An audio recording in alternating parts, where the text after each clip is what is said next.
Good afternoon. I call to order the May 20th, 2025 regular meeting of the Minneapolis Heritage Preservation Commission.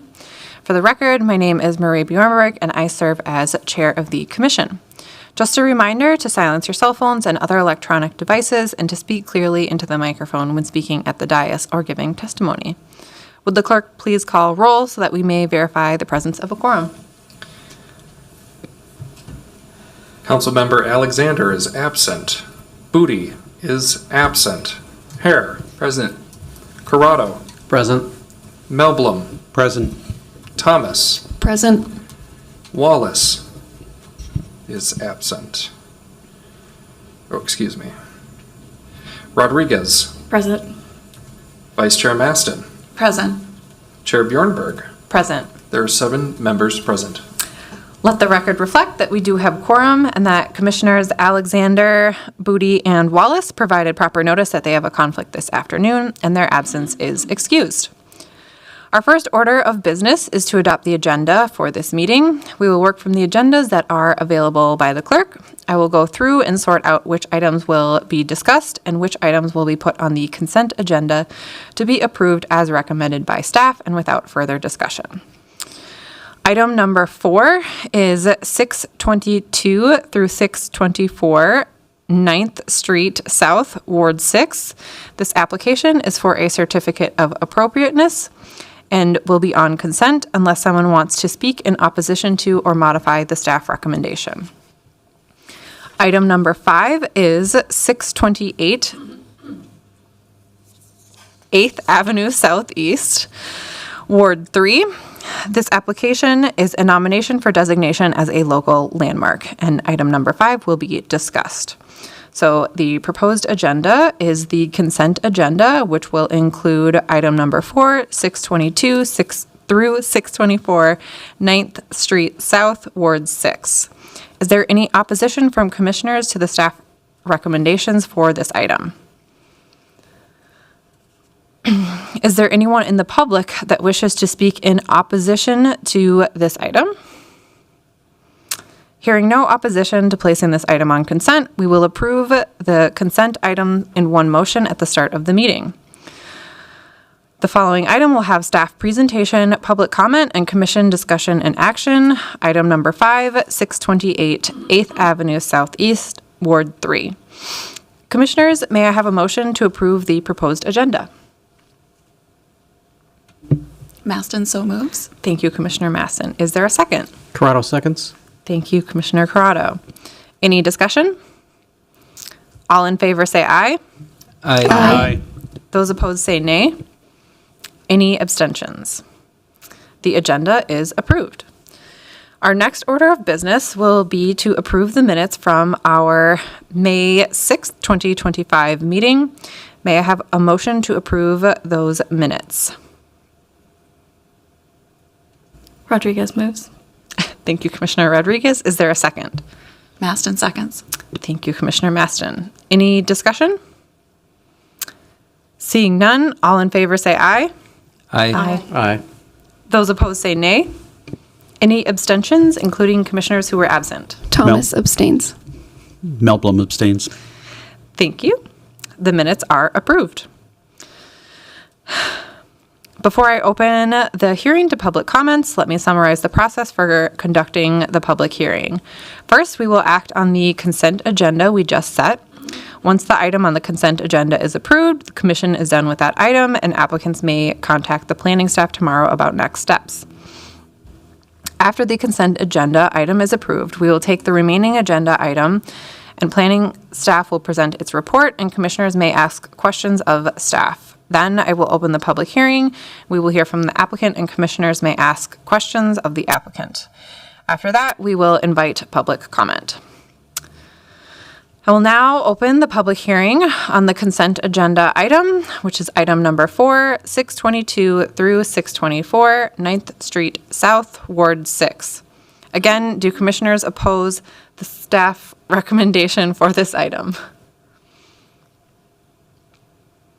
Are there members of public who oppose the staff recommendation for this item?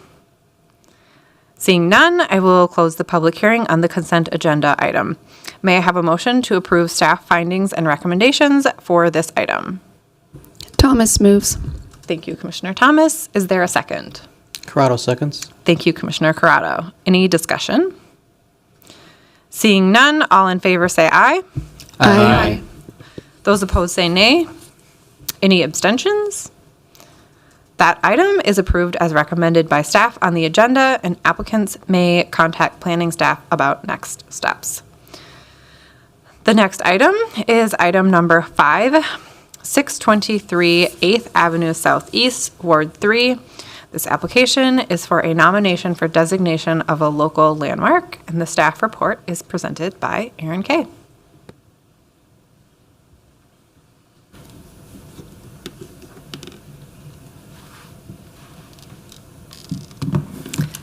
Good afternoon, Chair Bjornberg and Commissioners. My name is Erin Kay, and I am a Senior City Planner in the Historic Preservation section of the Department of Community Planning and Economic Development, or CPED. I'm here today to present a nomination for Historic Landmark Designation for the Lane House, located at 623 to 625 8th Avenue Southeast in the Marcy Holmes neighborhood. This nomination was submitted by the property owner, Paul White, with assistance from Megan Rogers at Larkin Hoffman.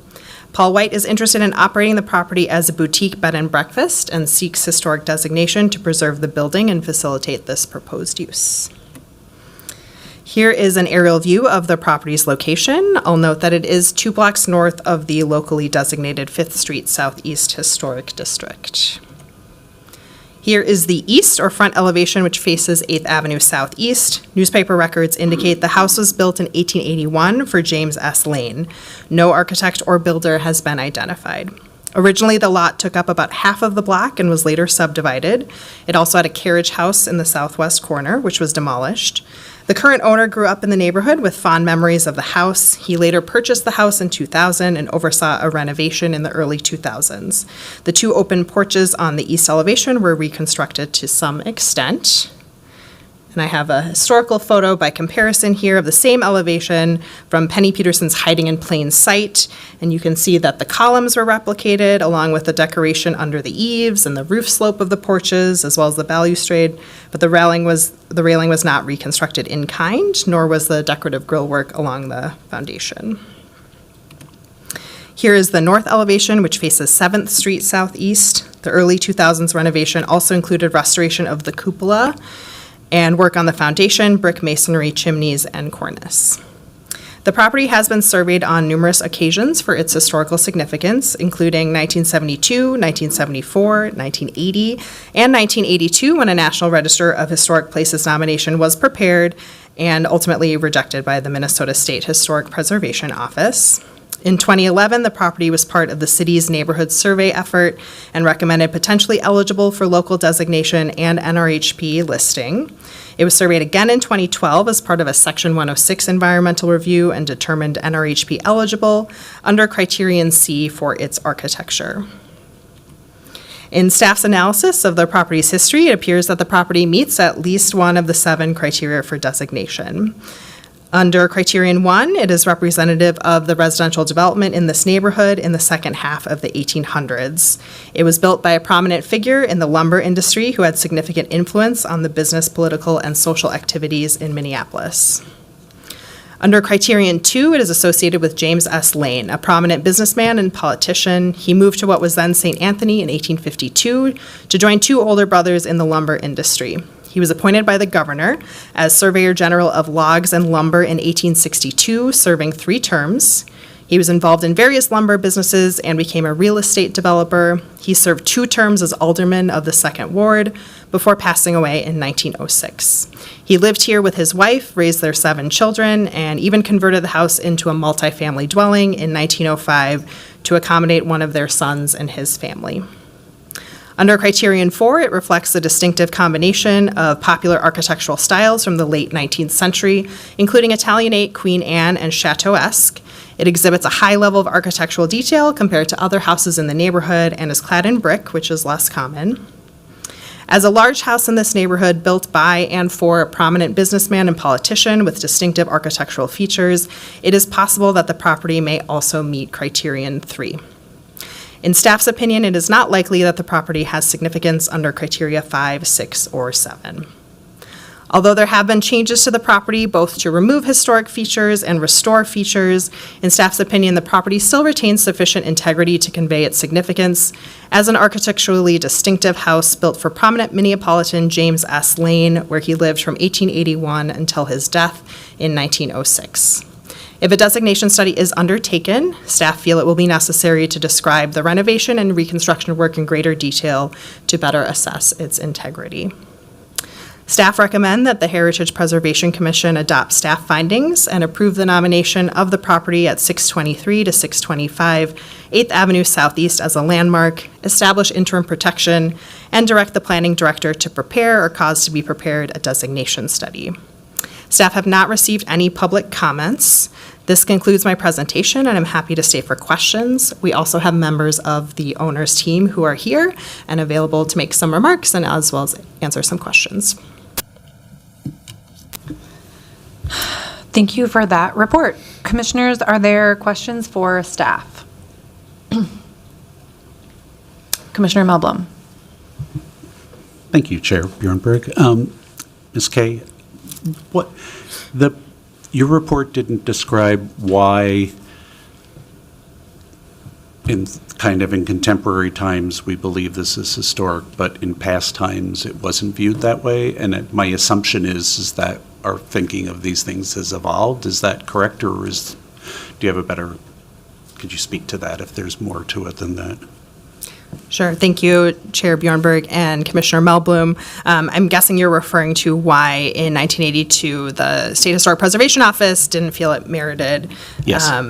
Nomination at that time.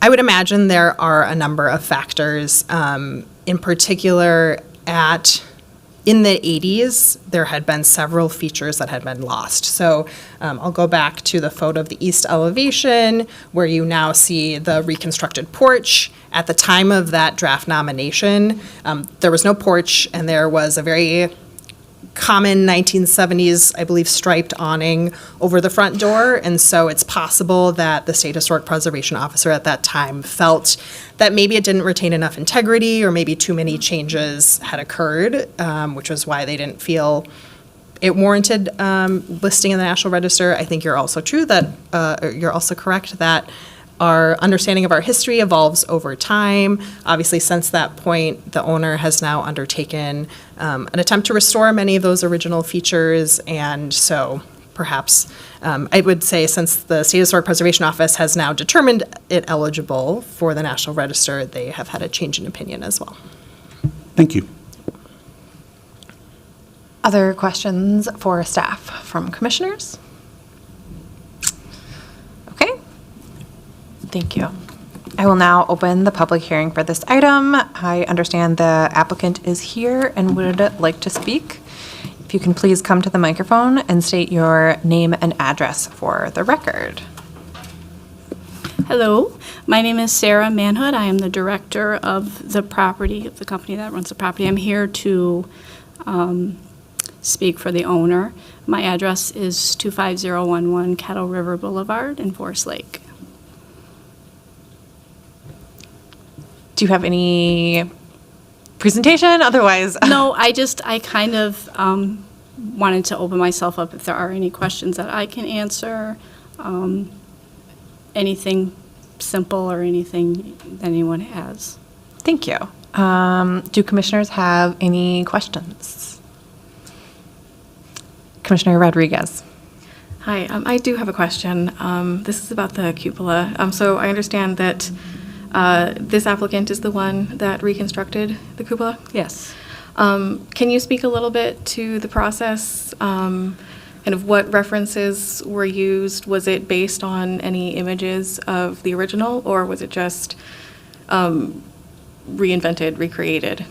It was actually based on photos that he found. I'm not sure exactly which photos, but at one point there was a cupola. And the wall, I don't know if it was while the cupola existed, the original one, but it was walled off. It wasn't accessible. The new cupola is accessible. There's a children's reading nook in there, and you can see all the way up to the top. So it's a very charming feature that a lot of people love, and the kids go up there and play all the time. So. Okay. So photographs do hypothetically exist of the original? I'm sorry? Photographs do hypothetically exist of the original? Yes. Okay. Thank you. That's what I've heard from him, is where he got the actual idea from. Okay. Thank you. Uh-huh. Any other questions for the applicant from commissioners? Okay, thank you. Okay. Are there any other members of the public who wish to speak for or against this application? Please step forward and state your name and address for the record.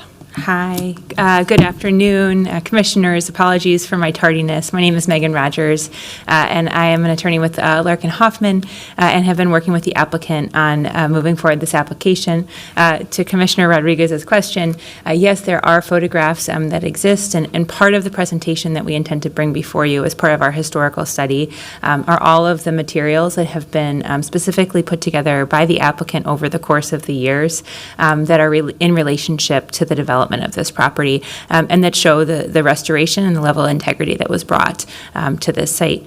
And then we've also reached out to to do a significant amount of historical research so that we can show not only the phases that we've talked about in terms of the lanes and the integral part that they played as sort of part of the founders of the city of Minneapolis, but then also what has happened to this home over time and how it's transitioned, and then how it has an opportunity for an important and historic reuse. And happy to answer any more specific questions in terms of our process, if that would be helpful. Okay, thank you for those comments. All right, thank you so much. Are there any other members of the public who wish to speak for this application? Seeing none, I'll close the public hearing. Commissioners, comments, discussion? I'll just start it off by saying, thank you for bringing this forward. I always really appreciate when owners are the people to do the nominations and see the value in this. So thank you. Very much appreciate it. Comments? Commissioner Melblom. Okay, so I would agree, Chair Bjornberg, that it's a beautiful home, and I've driven by it many times, and I'm excited that it will be preserved as a beautiful artifact of the past. Being that there's no other comments, I would recommend that, or I'd like to make the motion that the Heritage Preservation Commission approve the nomination for the property at 623 to 625 8th Avenue Southeast as a landmark, establish interim protections, and direct the planning director to prepare or cause to be prepared a designation study. Thank you, Commissioner Melblom. Is there a second? Maston seconds. Thank you, Commissioner Maston. Any further discussion? Seeing none, would the clerk call the roll?